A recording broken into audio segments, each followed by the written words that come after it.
ये बातें आपके जीवन को सुकून और खुशियों से भर देगी। अनमोल और सच्ची बातों का गुलदस्ता। जिंदगी का सफर पार्ट 14। एक संत ने एक द्वार पर दस्तक दी और आवाज लगाई, भिक्षाम देहि। एक छोटी सी बच्ची बाहर आई और बोली, बाबा हम गरीब हैं, हमारे पास देने को कुछ भी नहीं है। संत बोले, बेटी मना न कर, अपनी आंगन की धूल ही दे दे। लड़की ने एक मुट्ठी धूल उठाई और भिक्षा पात्र में डाल दी। शिष्य ने पूछा, गुरुजी धूल भी कोई भिक्षा है? संत बोले, बेटा अगर ये आज ना कह देती तो कभी दान न दे पाती। धूल दी तो क्या हुआ, दान देने का संस्कार तो बढ़ गया।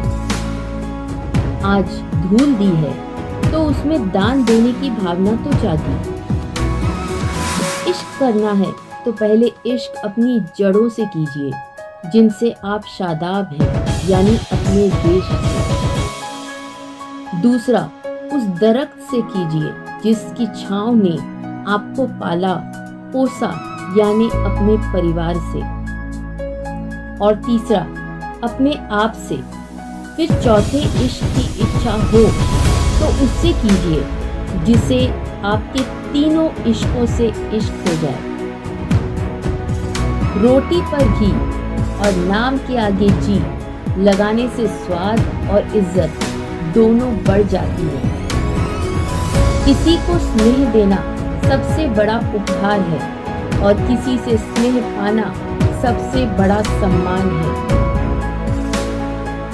धन और यौवन पर कभी अहंकार न करो, ये दोनों ही स्थायी नहीं है। क्योंकि धन तो कभी एक स्थान पर रुकता नहीं, जो आज आपका है वो कल किसी और का होगा। और यौवन तो आज तक किसी के लिए नहीं रुका। देखते ही देखते वो आपको वृद्धावस्था में छोड़कर चला जाएगा। इसलिए समय रहते अपने धन का सदुपयोग करें, दान धर्म करें और यौवन की ऊर्जा से मानव कल्याण के लिए शुभ कार्य करें। यदि आप किसी के सुख का कारण नहीं बन सकते तो किसी के दुख का कारण भी मत बनिए, क्योंकि दुख भोगने वाला व्यक्ति आगे चलकर सुखी हो सकता है, पर दुख देने वाला व्यक्ति कभी सुखी नहीं होता। लोगों के दिल से निकली हुई आह हमेशा रास्ते में रुकावट ही पैदा करती है। ये हमेशा याद रखना कि कर्म आपकी छाया बनकर हमेशा आपके साथ रहेगा।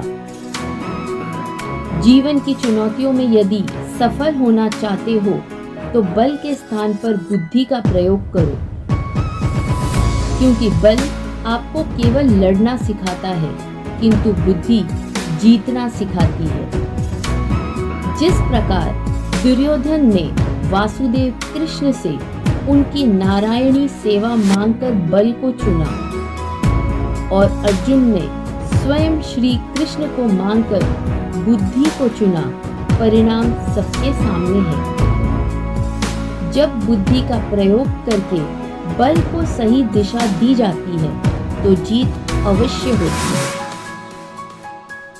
हर इंसान के पास इच्छाएं होती हैं, ढेर सारी इच्छाएं। इच्छाओं का होना कोई बुरी बात नहीं है। इच्छाएं ही इंसान को आगे बढ़ने के लिए प्रोत्साहित करती हैं। पर जब इच्छाएं अनंत हो जाती हैं तो वो सुकून को खत्म कर देती है। इसीलिए इच्छाएं इंसान के वश में होनी चाहिए, इच्छाओं के वश में इंसान नहीं। धनवान बनने के लिए एक एक कण का संग्रह करना पड़ता है और गुणवान बनने के लिए एक एक क्षण का सदुपयोग करना पड़ता है। इस जीवन का पैसा अगले जन्म में काम नहीं आता, पर जीवन का पुण्य जन्मों जन्म काम आता है। अपने समय का सदुपयोग करें, अपने जीवन को सही मार्ग पर लगाएं। वीडियो देखने के लिए धन्यवाद। Don't forget to like, share and subscribe. जल्दी मिलेंगे अगले वीडियो में।